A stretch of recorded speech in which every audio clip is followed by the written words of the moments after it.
Primeira turma do Supremo Tribunal Federal definiu a pena de Eduardo Bolsonaro por coação no curso do processo da trama golpista. Ele que foi condenado há algum tempo atrás, há pouco mais de uma hora. A corte concluiu, portanto, que o ex-deputado federal articulou sanções internacionais, tarifaço, lei Magnitsky, cassação de vistos de autoridades brasileiras, com o objetivo de interferir no processo do próprio pai.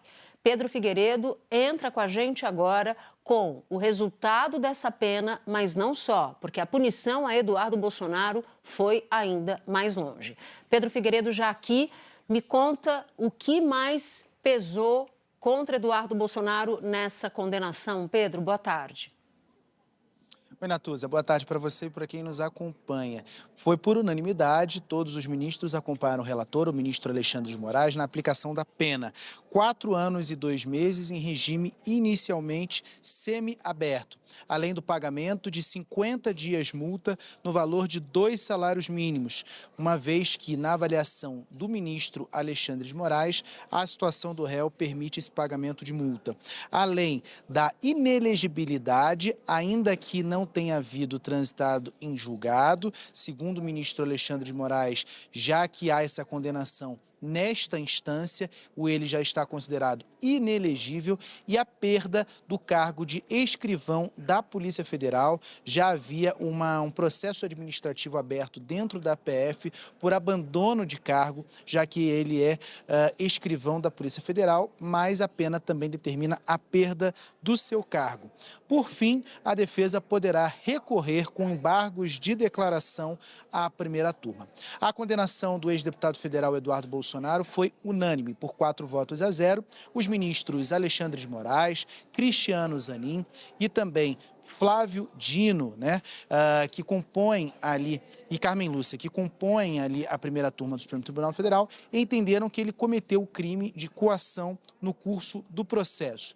Isso porque Eduardo Bolsonaro teria articulado junto a autoridades americanas sanções aos ministros do Supremo Tribunal Federal e também sanções contra o Brasil durante o julgamento daquele caso, da tentativa de golpe de Estado, em que um dos réus era o seu pai, o ex-presidente Jair Bolsonaro, posteriormente condenado por tentativa de golpe de Estado.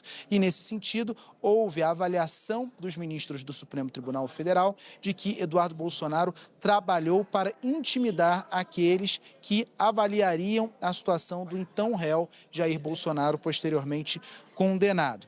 A Procuradoria-Geral da República argumentou que, além do próprio Eduardo Bolsonaro ter dito em diversas oportunidades que estava trabalhando para a aplicação das sanções contra o Brasil, de que mensagens de WhatsApp trocadas entre ele e o pai sinalizam que ele pedia ao pai que pegasse mais leve para não atrapalhar as negociações com os Estados Unidos. A Defensoria Pública da União, que defendeu Eduardo Bolsonaro, já que ele não apresentou nenhum tipo de advogado, tentou argumentar que a citação por edital e não por carta rogatória acabou dificultando a atuação da defesa, o direito de defesa, e de que não havia provas de que ele tenha tido o papel de influenciar as decisões do governo americano, porque era apenas uma atuação política e não uma atuação para, de alguma maneira, coagir os ministros que votariam no processo contra o seu pai.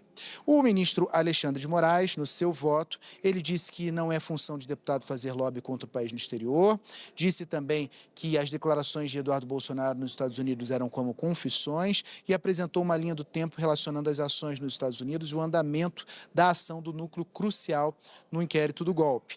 E disse ainda que Eduardo Bolsonaro achava que os brasileiros deveriam aceitar o tarifaço e que agiu para garantir a impunidade do pai dele.